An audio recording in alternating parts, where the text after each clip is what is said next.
everybody, welcome back to another episode of Swarley's RWBY Q&A. You ask the questions in the comments, and I try my best to sound like I know what I'm doing. First question. Bob the Sexy Fish asks, if you had to build your own weapon, what would you name it? Now, I've touched on this a little bit in the past, back in the podcast, back in my top 5 weapons Q&A, and I've had a little more time to think about something a bit more original, something that's not just like a Junior or Nora knockoff, and I think I finally got one. Instead, it's a Overwatch knockoff. It is a rocket-powered battle axe, aptly named Bloodheart. The name comes from Reinhardt's alternative skin, where his rocket-powered hammer is a rocket-powered battle axe. Two-handed, giant battle axe that has its swing momentum increased by rockets embedded into the back of the axe. It's beautiful. And then it's alt fire mode.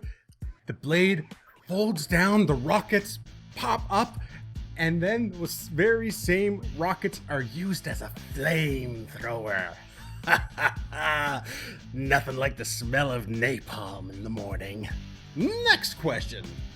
That Kaido Dan asks, which fable, legend, or historical figure would you like to see in the world of RWBY?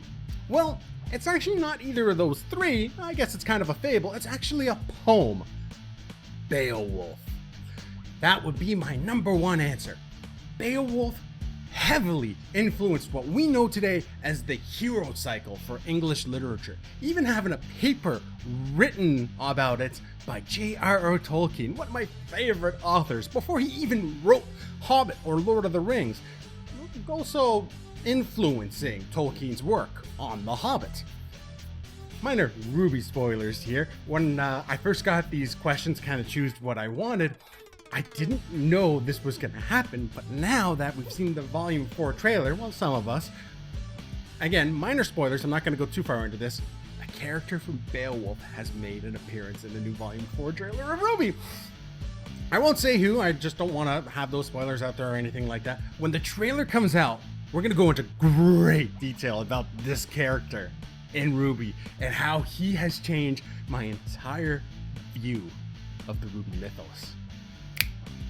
Next question. Indigo Leader asks, what kind of person do you think Raven is in terms of the morality chart? 1. Chaotic good. 2. Chaotic neutral. 3. Chaotic evil. 4. Neutral evil. Or 4.5, just an irresponsible mother who doesn't want responsibility. I am actually somewhere in between chaotic neutral and chaotic evil. Possible double agent, but in the long run, I think she is just in this all for herself. She's gonna pick whatever side is the winning side. So that kind of puts me at chaotic neutral, but also chaotic evil because she'll just pick the evil side just to survive. But I also go chaotic neutral because I also think she's willing to help her family to an extent. She's willing to give Crow information, but she's not gonna fight with them. I think, hopefully, she would train Yang post Volume 3 and Volume 4. Now that Yang she seems like she's settled down. She doesn't seem like the warrior she used to be just by her sort of new character design, just kind of the cargo pants and the jacket that she's wearing now. But I think her long-term goals is that if she does these things, if she helps Crow and his team is less likely to go after Raven. And same thing with her helping Yang. Raven probably sees that as an opportunity, as having somebody that she can maybe trust to watch her back. But in the long run, it's all very selfish reasons that she's just in it to help herself to survive. Kind of like that huge spiel that Torchwick had, that he was just gonna lie, cheat, deceive just to survive.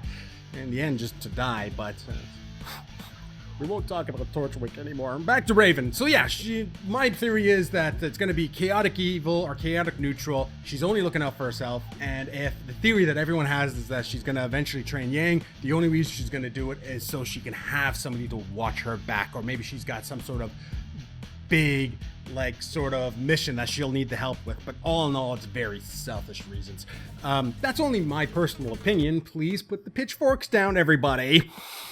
Because we have no idea. We really have no idea. We've seen so little of Raven. That's just kind of my theory on that. I really hope that she ends up being, like, maybe very last minute, she'll have that motherly instinct and save Yang and do her first non-selfish thing. That could be it. She could start out like this, like the chaotic neutral, chaotic evil, and then maybe learn to love again.